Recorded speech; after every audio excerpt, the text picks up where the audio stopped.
Hi everyone, my name is Hannah and I hope you guys had a wonderful Christmas or Hanukkah or regular day. I had a wonderful Christmas, thanks for asking. And can you believe there's only 3 days left in 2016? It is crazy. It's only 3 days left till 2017 and it's only 3 days left till I leave for LA, and I am so excited to be spending New Year's in Disneyland.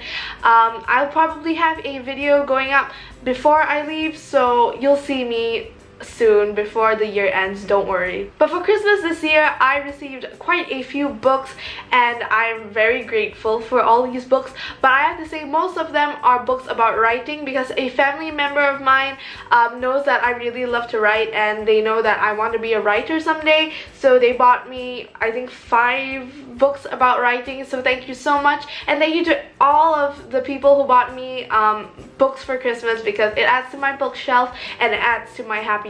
The first 2 books I got for Christmas were The City of Bones and The City of Ashes, both by Cassandra Clare. They are the first and second book of the Mortal Instruments series, and I first read these books when I was like 12 and I didn't own a physical copy of the book, and that's because I borrowed them from my school library. That's how I read the whole series.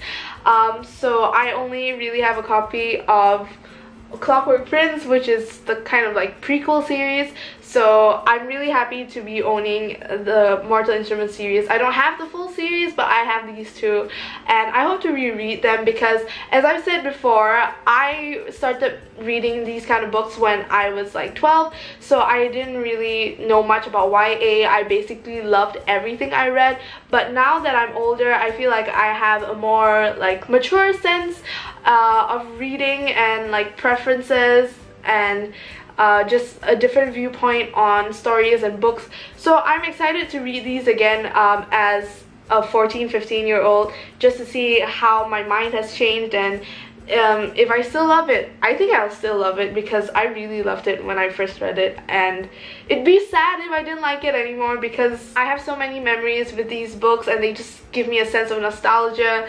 So thank you, Mel, for giving this to me. I love you. Next up, I have Powder Monkey by Paul Dowswell. I don't know how to pronounce names, I'm sorry, but I believe that this is a middle grade fiction book, and I have been meaning to read more middle grade fiction next year, so that, you know, I kind of miss reading middle grade fiction because I used to love, you know, middle grade, and I don't know why I stopped. I guess I kind of grew out of it. It's not that I started disliking middle grade fiction, I just felt like YA had something better to offer, but it's part of growing up, you know. Like I feel the same way about YA now because I'm like reading adult fiction, so I have to like go back to YA just for like nostalgia and stuff. But basically it's set in the 1800s and it's an adventure story, it looks like, and I'm very excited to read this. Then we have The First 5 Pages by Noah Lukeman, and this is basically like a beginner's guide to writing,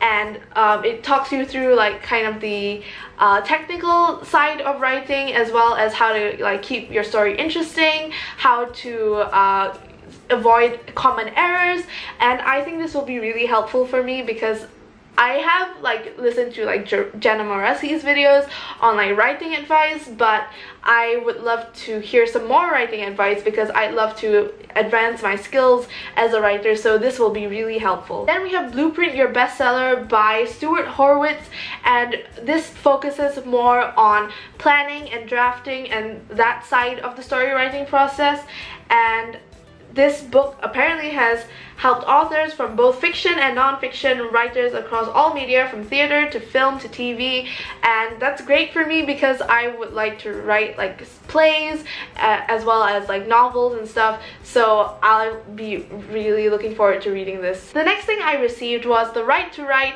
by Julia Cameron, and basically this is kind of explaining why you should write and encouraging people to write and the benefits of writing, and I've just read the back and it's beautiful, and I think I'll really need this book when I'm feeling lazy to write or I just need some motivation. Then we have Writing Down the Bones by Natalie Goldberg, and this is basically about the writing process and not restraining yourself and kind of thinking about all the rules and technicalities and just kind of letting yourself, you know, freely write whatever you want to write, and I think this is going to be interesting because I am very like a technical writer because I always think out my sentence structure, and I'm very like clockwork in that way.